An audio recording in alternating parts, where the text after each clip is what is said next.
Rani Chennamma express ರೈಲು ಸಂಖ್ಯೆ 16590. ಈ ರೈಲು ಬೆಳಗಾವಿ ಜಿಲ್ಲೆಯ ಜನರ ಜೀವನಾಡಿ ಅಂತಾನೆ ಹೇಳಬಹುದು. ಯಾಕೆಂದ್ರೆ ಕಳೆದ 60 ವರ್ಷಗಳಿಂದ ಬೆಳಗಾವಿ ಜಿಲ್ಲೆಯ ಜನರನ್ನ ಬೆಂಗಳೂರಿಗೆ ಕನೆಕ್ಟ್ ಮಾಡುತ್ತಾ ಬಂದಿದೆ ಹಾಗೂ ಬೆಳಗಾವಿ ಜಿಲ್ಲೆಯ ಬಹುತೇಕ ನಿಲ್ದಾಣಗಳಲ್ಲಿ ಈ ರೈಲು ನಿಲುಗಡೆಯಾಗುತ್ತದೆ. 1 ಏಪ್ರಿಲ್ 1966ರಂದು ತನ್ನ ಮೊದಲ ಪ್ರಯಾಣವನ್ನ ಈ ರೈಲು ಪ್ರಾರಂಭಿಸಿತ್ತು. ಇದಕ್ಕೂ ಮೊದಲು 1964ರಲ್ಲಿ ಕಿತ್ತೂರು ಎಕ್ಸ್‌ಪ್ರೆಸ್ ಆಗಿ ಈ ರೈಲು ಸಂಚರಿಸುತ್ತಿತ್ತು.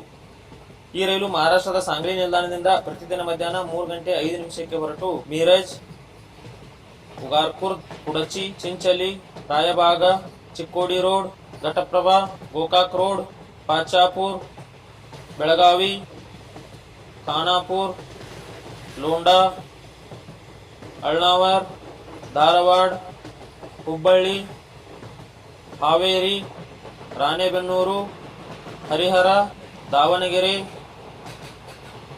ಬೀರೂರು, ಶಿವಮೊಗ್ಗ ಕಡೆಗೆ ಹೋಗುವವರು ಇಲ್ಲಿ ಇಳಿದುಕೊಳ್ಳಬಹುದು. ಕಡೂರು, ಚಿಕ್ಕಮಗಳೂರು ಕಡೆಗೆ ಹೋಗುವವರು ಇಲ್ಲಿ ಇಳಿದುಕೊಳ್ಳಬಹುದು. ಅರಸೀಕೆರೆ, ಹಾಸನ, ಕುಕ್ಕೆ ಸುಬ್ರಹ್ಮಣ್ಯ, ಧರ್ಮಸ್ಥಳ ಕಡೆಗೆ ಹೋಗುವವರು ಇಲ್ಲಿ ಇಳಿದುಕೊಳ್ಳಬಹುದು.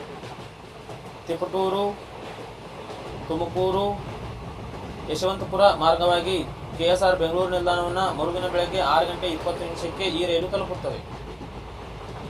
ಈ ರೈಲು ಒಟ್ಟು 756 ಕಿಲೋಮೀಟರ್ ಜರ್ನಿಯನ್ನು 15 ಗಂಟೆ 15 ನಿಮಿಷದಲ್ಲಿ ಪೂರ್ಣಗೊಳಿಸುತ್ತದೆ. ಇನ್ನು ಈ ರೈಲಿನ ಟಿಕೆಟ್ ದರ ಎಷ್ಟಿದೆ ಅಂತ ನೋಡೋದಾದ್ರೆ, ಸಾಂಗ್ಲಿಯಿಂದ ಕೆಎಸ್ಆರ್ ಬೆಂಗಳೂರುವರೆಗೆ general class 245, sleeper 425, third AC economy 1035, third AC 1125, second AC 1590 ಹಾಗೂ ಫಸ್ಟ್ ಎಸಿ 2645 ರೂಪಾಯಿ. ಇನ್ನು ಈ ರೈಲ್ ರಿಟರ್ನ್ ಬೆಂಗಳೂರಿಂದ ಸಾಂಗ್ಲಿಗೆ ಯಾವಾಗಿದೆ ಅಂತ ನೋಡೋದಾದ್ರೆ, ಈ ರೈಲು ಬೆಂಗಳೂರಿನಿಂದ ಪ್ರತಿದಿನ ರಾತ್ರಿ 11 ಗಂಟೆಗೆ ಹೊರಟು ಮರುದಿನ ಮಧ್ಯಾಹ್ನ 1 ಗಂಟೆ 5 ನಿಮಿಷಕ್ಕೆ ಸಾಂಗ್ಲಿ ನಿಲ್ದಾಣವನ್ನು ತಲುಪುತ್ತದೆ.